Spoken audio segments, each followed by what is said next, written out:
శ్రీమాత్రే నమః. రోజు 3 శ్లోకాలు చొప్పున సౌందర్యలహరి అందరం నేర్చుకుందాము. నేను 3 శ్లోకాలు పాడి వినిపిస్తాను. ముందుగా ధ్యాన శ్లోకము.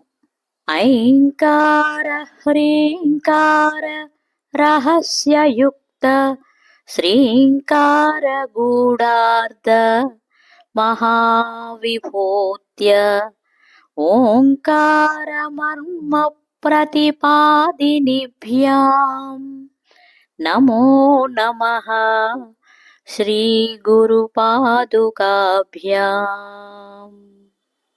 కవీంద్రాణాం చేతః కమలవన బాలాతపరుచిం భజంతే ఏ సంతః కతిచిదరుణామేవ భవతీం.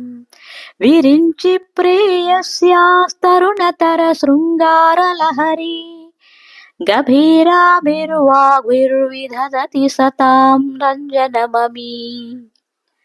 సవిత్రీభిర్వాచాం శశిమణిశిలాభంగరుచిభిః వసిన్యాద్యాభిస్త్వాం సహ జనని సంచింతయతి యః. సకర్తా కావ్యానాం భవతి మహతాం భంగిరుచిభిః వచోభిర్వాగ్దేవీ వదన కమలామోదమధురైః. తనుఛాయాభిస్తే తరుణతరణీ శ్రీసరణిభిః దివం సర్వాముర్వీమరునిమనిమగ్నాం స్మరతి యః. భవంత్యస్యత్రస్యధ్వనహరిణశాలీననయనాః సహోర్వశ్యావస్యాః కతికతిన గీర్వాణగణికాః. శ్రీమాత్రే నమః.